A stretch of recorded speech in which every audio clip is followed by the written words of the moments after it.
Jurídico News, o nosso foco é focar você nas leis. Boa noite. Hoje, 25 de abril de 2013, estamos aqui pela Just TV com mais um Jurídico News. O tema do Jurídico News dessa noite é, antes de falar sobre o tema jurídico, eu gostaria de cumprimentar os contabilistas. Hoje é dia dos contabilistas. Em especial, gostaria de mandar um beijo aqui para a nossa internauta, a Adriana Goulart. O tema do Jurídico News dessa noite é publicidade das audiências. E sobre esse tema, gostaria de chamar o nosso radar jurídico. Produção.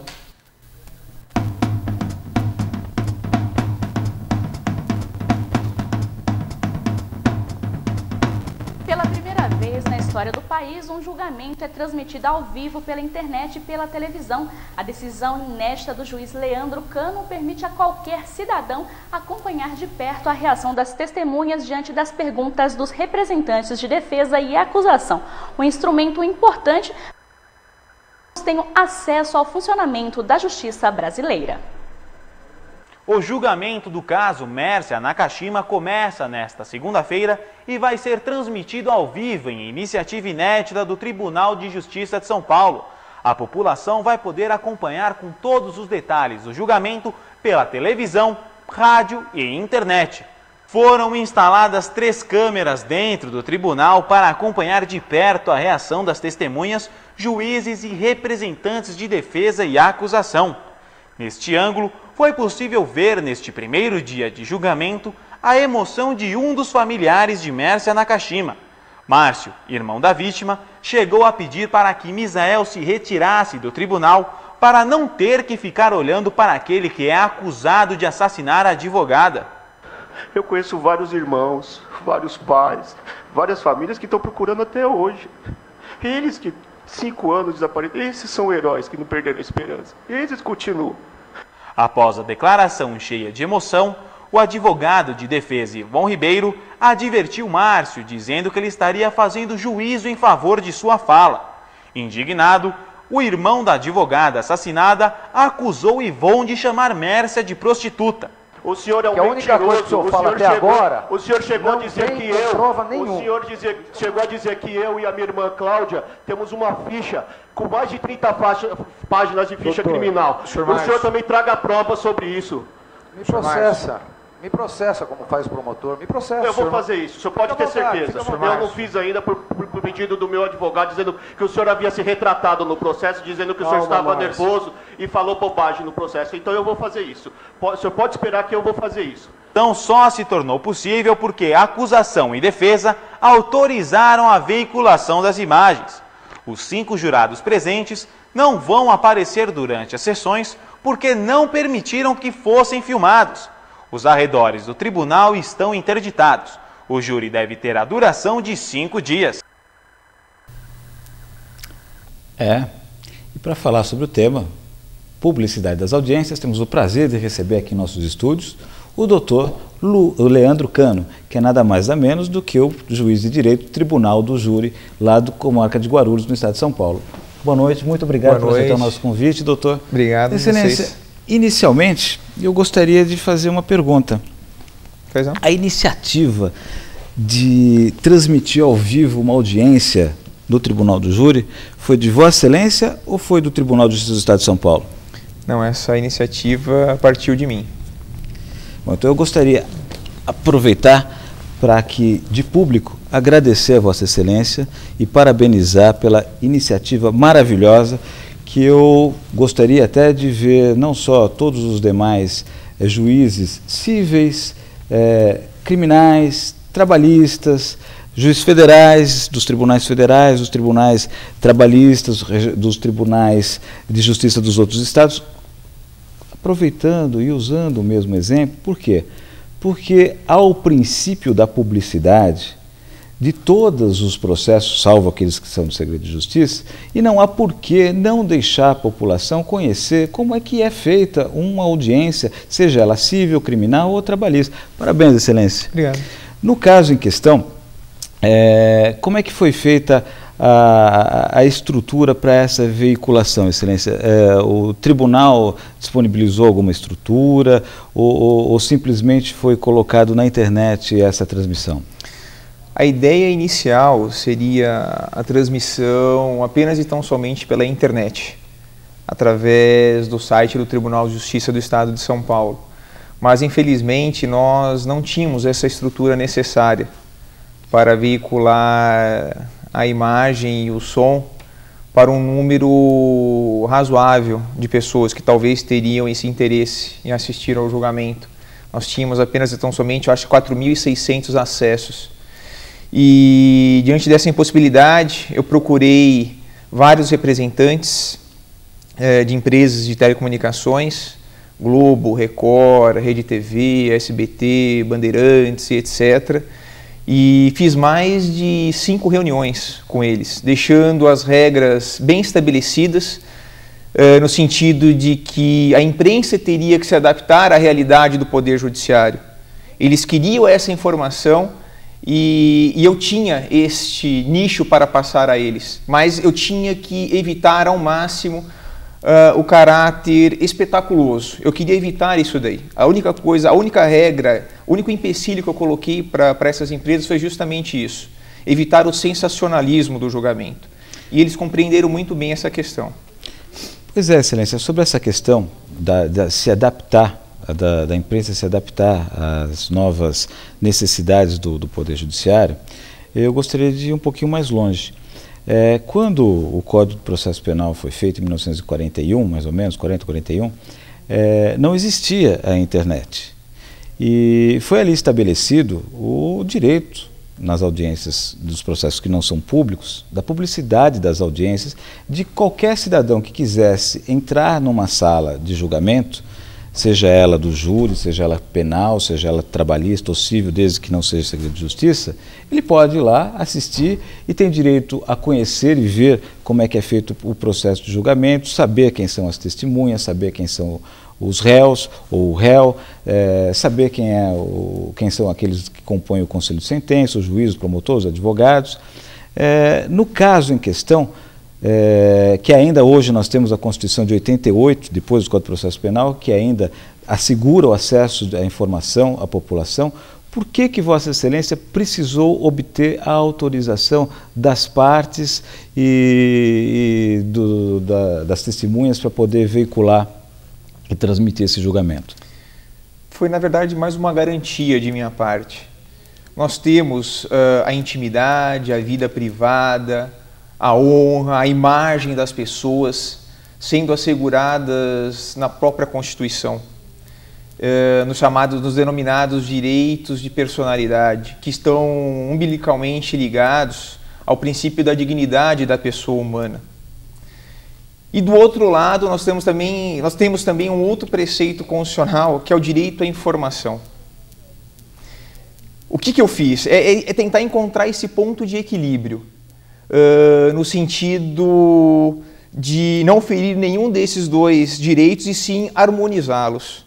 Então, o que eu procurei fazer nesse julgamento para que não houvesse qualquer tipo de nulidade futura foi justamente obter o consenso, obter a aquiescência de todos os protagonistas envolvidos. E nisso também tive uma conversa, tanto com o representante do Ministério Público, tive uma conversa com os familiares da vítima, através do assistente da acusação, tive uma conversa com os defensores e, inclusive, com o réu, expondo todos os lados positivos e negativos do julgamento. E, a partir disso, todos acabaram concordando com a veiculação das imagens. Excelência, eu vejo que Vossa Excelência teve um enorme trabalho para se fazer uma coisa que deveria, aos meus olhos, ser uma obrigação do Poder Judiciário e que as partes, testemunhas e membros do Conselho de Sentença deveriam se submeter. Porque em 1941, como estava dizendo, 41, quando foi feito o Código de Processo Penal, não existia essa estrutura que temos hoje, tecnológica, da internet.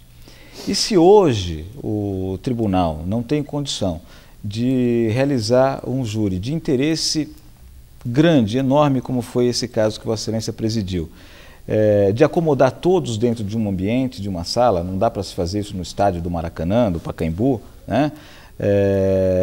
Não podem estar todos os interessados ali presentes, mas pode veicular isso através dessa tecnologia que existe hoje de internet e deixar que este ambiente fique aberto para quem quiser ali adentrar, sem nenhuma restrição, sem nenhum privilégio, eu não vejo por que isso não está sendo feito com mais efetividade por outras varas. E deixe-me até fazer uma outra ressalva, Excelência.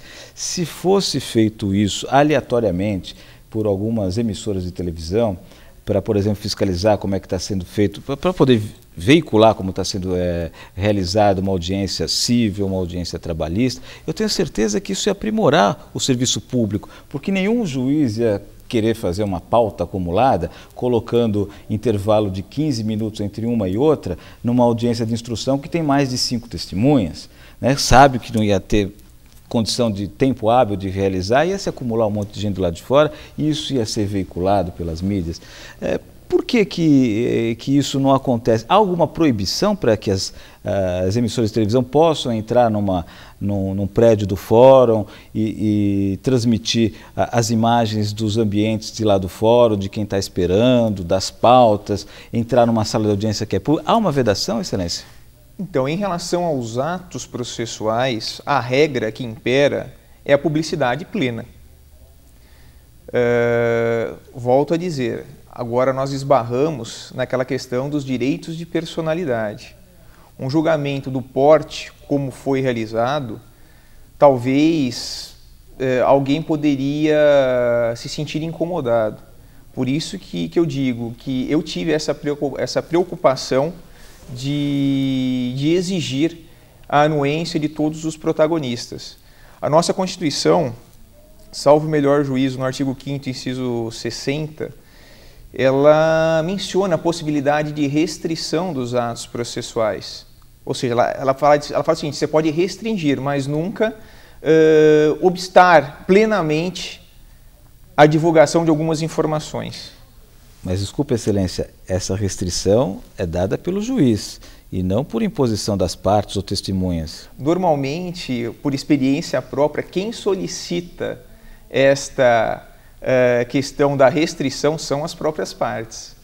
Excelência, no caso dos processos em geral, inclusive o Tribunal do Júri, há publicações na imprensa oficial, com nome completo de testemunhas, nome completo do réu, nome completo do conselho, dos membros que compõem o conselho de sentença, do juiz, promotores, advogados. Alguma dessas partes podem requerer ao juiz que restrinja o seu nome e que não saiam no diário oficial ou que não conste de uma sentença? O nome não, mas o grande problema que nós estamos discutindo aqui são as imagens das pessoas. Este que é o nó górdio que nós enfrentamos nesta questão do julgamento televisionado ao vivo.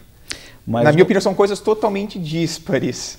Mas no caso físico ainda, Excelência, se um cidadão, numa audiência cujo processo não tramita pelo segredo de justiça, quiser assistir a um julgamento ou adentrar numa sala de audiência onde está ocorrendo uma instrução, a possibilidade das partes ou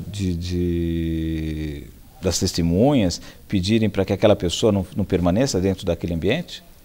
Se ela não estiver cometendo nenhuma irregularidade? Dentro de um processo criminal, eu acho que o juiz ele tem que assegurar à testemunha a possibilidade de que os ânimos realmente não sejam tão aflorados a ponto de que qualquer pessoa que esteja no recinto possa prejudicar o esclarecimento da verdade. Eu acho que é dever do magistrado, em casos desta natureza, retirar qualquer pessoa que possa influenciar negativamente a versão a ser dada pela testemunha. E eu, por diversas vezes, já fiz isso. Sim, mas no caso de normalidade, sem motivo nenhum, há como se pedir que aquela pessoa não permaneça no ambiente? Jamais. Se o processo não corre em segredo de justiça, qualquer cidadão pode assistir a qualquer tipo de julgamento.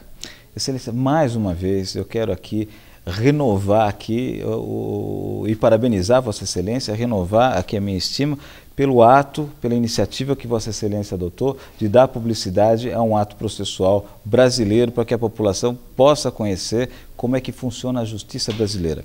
Eu gostaria, aliás, sobre esse tema, perguntar para Vossa Excelência das diferenças que existem no modelo de julgamento do júri brasileiro e no modelo americano. Mas essa resposta eu gostaria que Vossa Excelência nos desse depois do nosso intervalo. Até já. Apresentando o programa Jurídico News.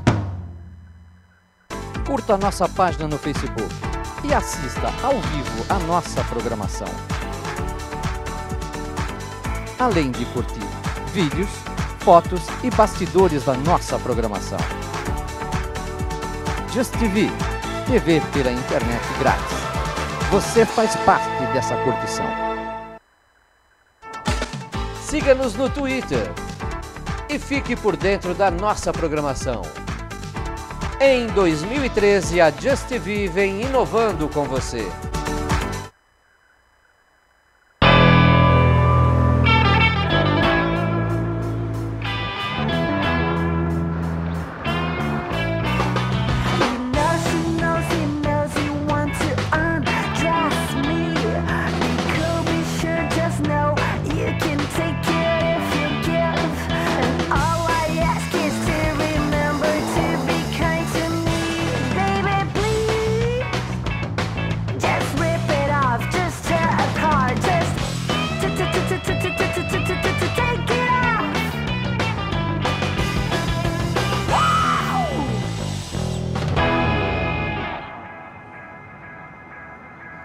Voltamos a apresentar o programa Jurídico News.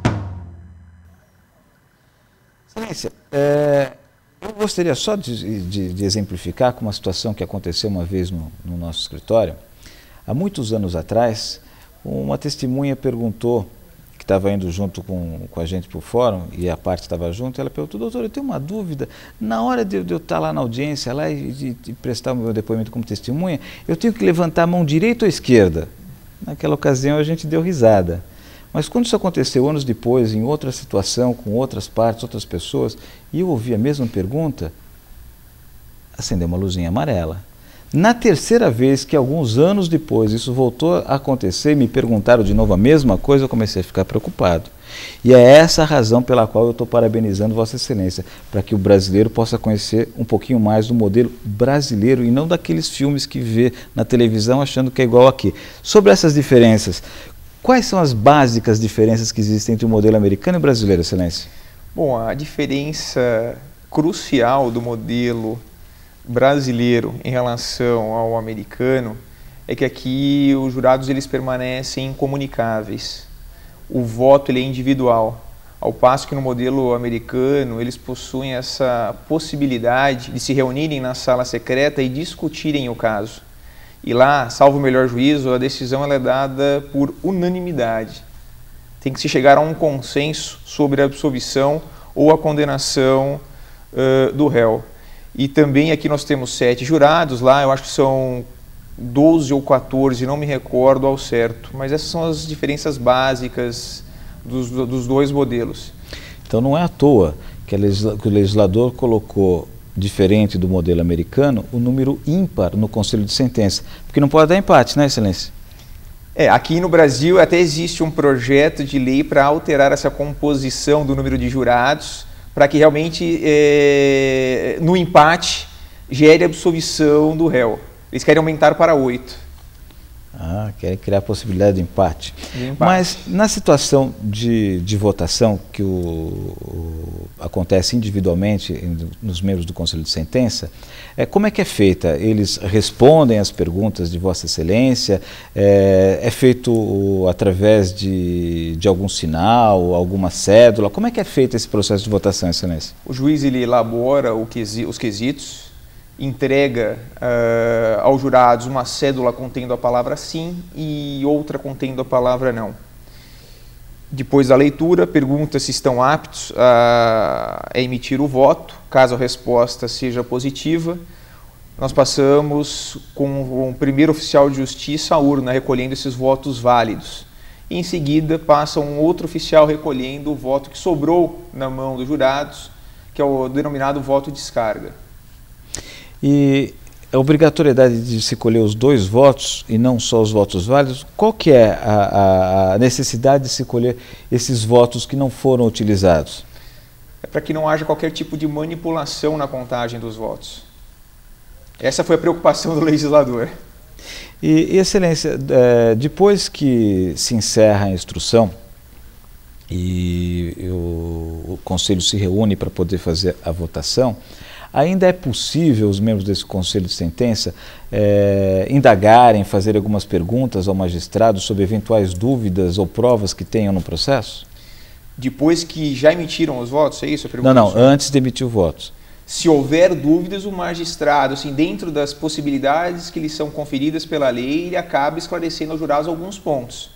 Mesmo na sala secreta? Mesmo na sala secreta. O que importa é o jurado não emitir o seu voto com determinadas dúvidas. O jurado ele pode se abster de votar a um dos quesitos, a uma das perguntas do magistrado sobre a instrução processual? Jamais. Eles, obrigatoriamente, devem responder as perguntas do magistrado, sob pena até de dissolução do Conselho de Sentença, caso isso ocorra. E esses quesitos para essas perguntas que vão serem votadas aí pelo Conselho de Sentença, quem é que formula? A acusação, a defesa ou é o magistrado? Então, os quesitos são formulados pelo magistrado através das teses que são sustentadas pelas partes. Então, esses quesitos só são possíveis ser formulados no final da instrução processual? Sim, porque é a partir daí que o magistrado ele tem acesso a todas as teses que, principalmente a defesa, sustentou. Só para poder esclarecer melhor para o nosso internauta, que nem todos são bacharéis em direito, o final da instrução processual é depois que se faz a sustentação oral da defesa e da acusação. Nós temos no tribunal do júri a colheita da prova oral, depois nós passamos para os debates, nós temos a acusação falando em primeiro lugar, depois nós temos a defesa. Se houver necessidade, o Ministério Público ele pode retornar à réplica e a defesa também terá direito à sua tréplica. Eu vejo na legislação, Excelência, uma preocupação, inclusive na Constituição, que prevê a regra, o princípio da não culpabilidade, a preocupação de não colocar uma pessoa inocente dentro da cadeia, condenar alguém inocente. No caso do processo do júri, é só o Conselho de Sentença de pessoas leigas, do próprio povo, que vão definir aquela situação jurídica daquela pessoa, ou tem uma outra situação, uma outra fase processual que antecede a essa, onde a técnica é que vai definir se aquela pessoa vai ou não ser levada a esse julgamento? O Tribunal do Júri ele é composto de duas fases. A primeira fase, denominada juízo de formação da culpa, em que o juiz, ele, sem a presença dos jurados, ele analisa as provas que estão sendo levadas pelo Ministério Público e, caso, uma vez preenchido o binômio, indícios de autoria ou participação e materialidade, o juiz ele encaminha o réu ao julgamento popular, o qual, numa segunda etapa, ele é feito na presença dos 7 representantes do povo. Só para que possa o internauta entender um pouco melhor, seria, por exemplo, no caso de um homicídio culposo, daquele que não é... Aliás, deixa eu perguntar para Vossa Excelência, quais são os crimes que são levados ali para o tribunal do júri? São os crimes dolosos contra a vida, homicídio doloso, infanticídio, aborto, instigação ao suicídio, e agora eu não estou me recordando o outro, mas acho que tem mais algum ainda. Doloso, quando Vossa Excelência fala doloso, quer dizer intencional, né? Isso, que a pessoa tem a intenção de matar. Então, naqueles casos que, por exemplo, acontece o homicídio sem a intenção, o que a legislação chama de culposo, um caso prático desse, caso comum, caso de acidente de trânsito, nessas hipóteses, por exemplo, o julgamento é feito somente por um juiz singular, ou seja, não é um conselho de sentença, não é um júri que vai fazer aquele julgamento. A mesma técnica, a mesma convicção que tem que ter um juiz singular para condenar um réu num homicídio culposo é a mesma que tem que ter o juiz do tribunal do júri para levar um réu para o júri, que é chamada, acho que é pronúncia, não é, Excelência? Isso. É as mesmas exigências legais que acontecem nessa situação? Olha, eu travo uma grande batalha com alguns promotores em Guarulhos justamente em razão desta questão. Por quê? eu não sou um juiz que tenho por costume encaminhar qualquer caso a julgamento popular. Na dúvida, eu não vou lavar as mãos e transformar um caso duvidoso para pessoas leigas. Se já é difícil para um juiz togado analisar a causa, quanto mais para aqueles que não têm o menor conhecimento sobre a questão material e processual da lei. Então, é até um aconselhamento para os juízes que trabalham nessa área do júri, desse cuidado extremo de pronunciar alguém.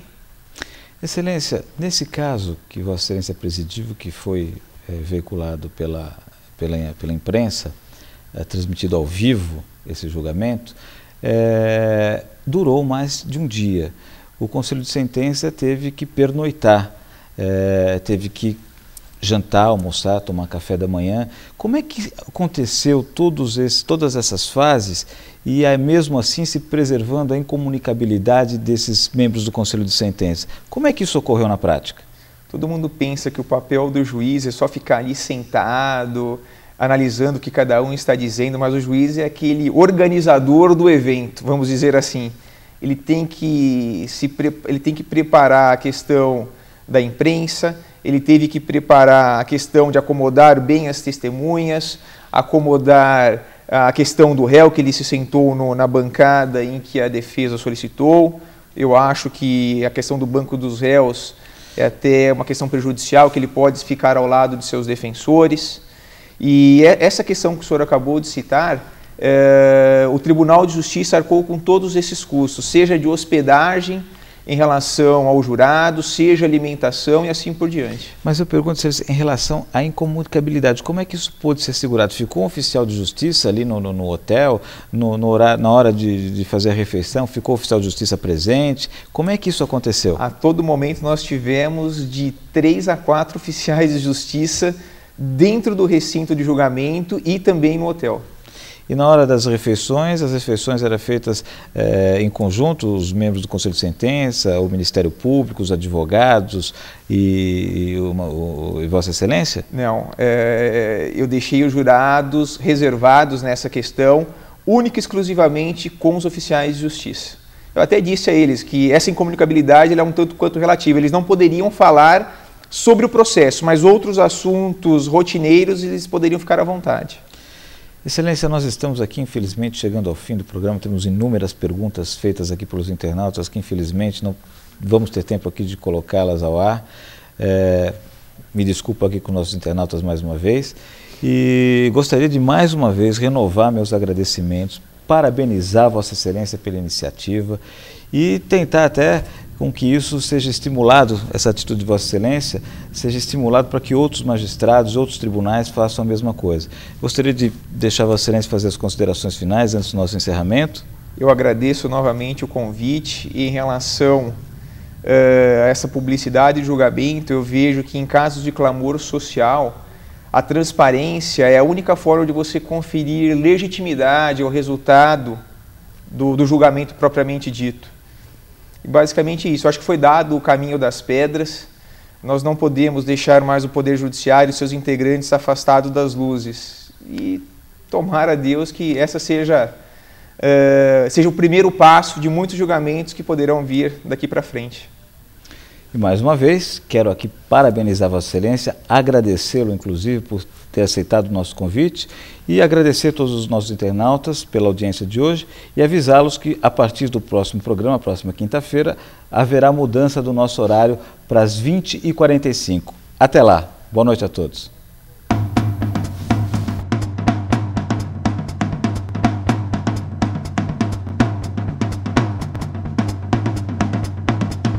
Jurídico News, o nosso foco é focar você nas leis.